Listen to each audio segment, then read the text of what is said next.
नौकरी सरकारी हो या प्राइवेट, हर किसी को नौकरी पसंद है, मगर आधे से ज्यादा लोग सरकारी नौकरियों के सपने देखते हैं, चाहे वह सामाजिक भलाई में अपना योगदान देने के लिए हो या फिर अच्छी सैलरी पाने के लिए हो। सरकारी नौकरी करने के लिए आप नीति निर्धारण, संचार, लोक प्रशासन, कानून और व्यवस्था, टैक्स और रेवेन्यू, इंजीनियरिंग, सांख्यिकी और वैज्ञानिक आदि जैसे क्षेत्रों में से कोई भी स्ट्रीम चुन सकते हैं, जिसमें आपको विभिन्न पदों पर अच्छी सैलरी मिल सकती है। संविदात्मक सरकारी नौकरी क्या है? यह एक कानूनी प्रक्रिया है जिसमें कानून के मुताबिक कुछ तथ्य अंतर्निहित है।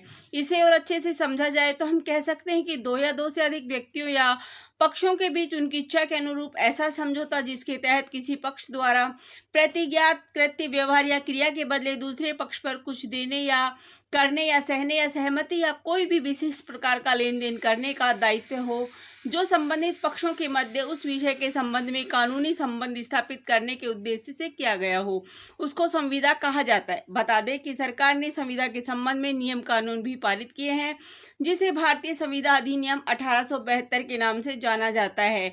संविदा पर चयन किस प्रकार होता है? स्थायी सरकारी नौकरियों के लिए संबंधित डिपार्टमेंट द्वारा अधिसूचना जारी की जाती है।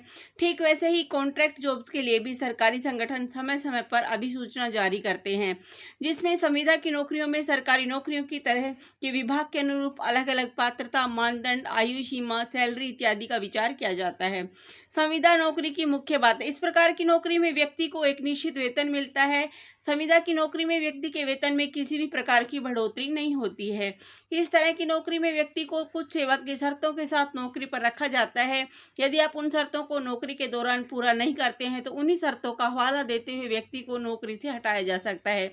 यदि आपने किसी एनजीओ के जरिए से नौकरी प्राप्त की है तो आपकी सैलरी का कुछ प्रतिशत हिस्सा एनजीओ काट लेता है। संविदा नौकरी में व्यक्ति के पास अन्य कर्मचारियों से ज्यादा काम होता है और सैलरी किसी भी सरकारी कार्यालय में सबसे कम होती है।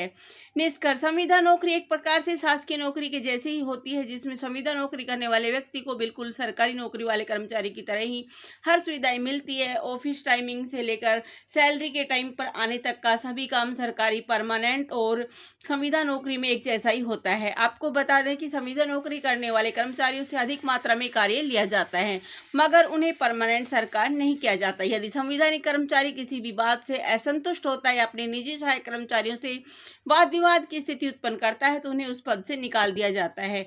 वहीं आज के आधुनिक समय में कई राज्यों में संविदा नौकरी पर प्रतिबंध लगाया जा रहा है, क्योंकि हर विभाग में संविदा नौकरी करने वाले बहुतायत मात्रा में पाए जाते हैं। ऐसे में उनकी जगह शासकीय कर्मचारी रखने का प्रावधान लागू होने वाला है। संविदा नौकरी एक पहलू से देखा जाए तो व्यक्ति के लिए अच्छी नौकरी है, जिस प्रकार की सुविधाएं, छुट्टी, सैलरी टाइम पर आने आदि जैसी चीजों का आराम से लुत्फ उठा सकते हैं।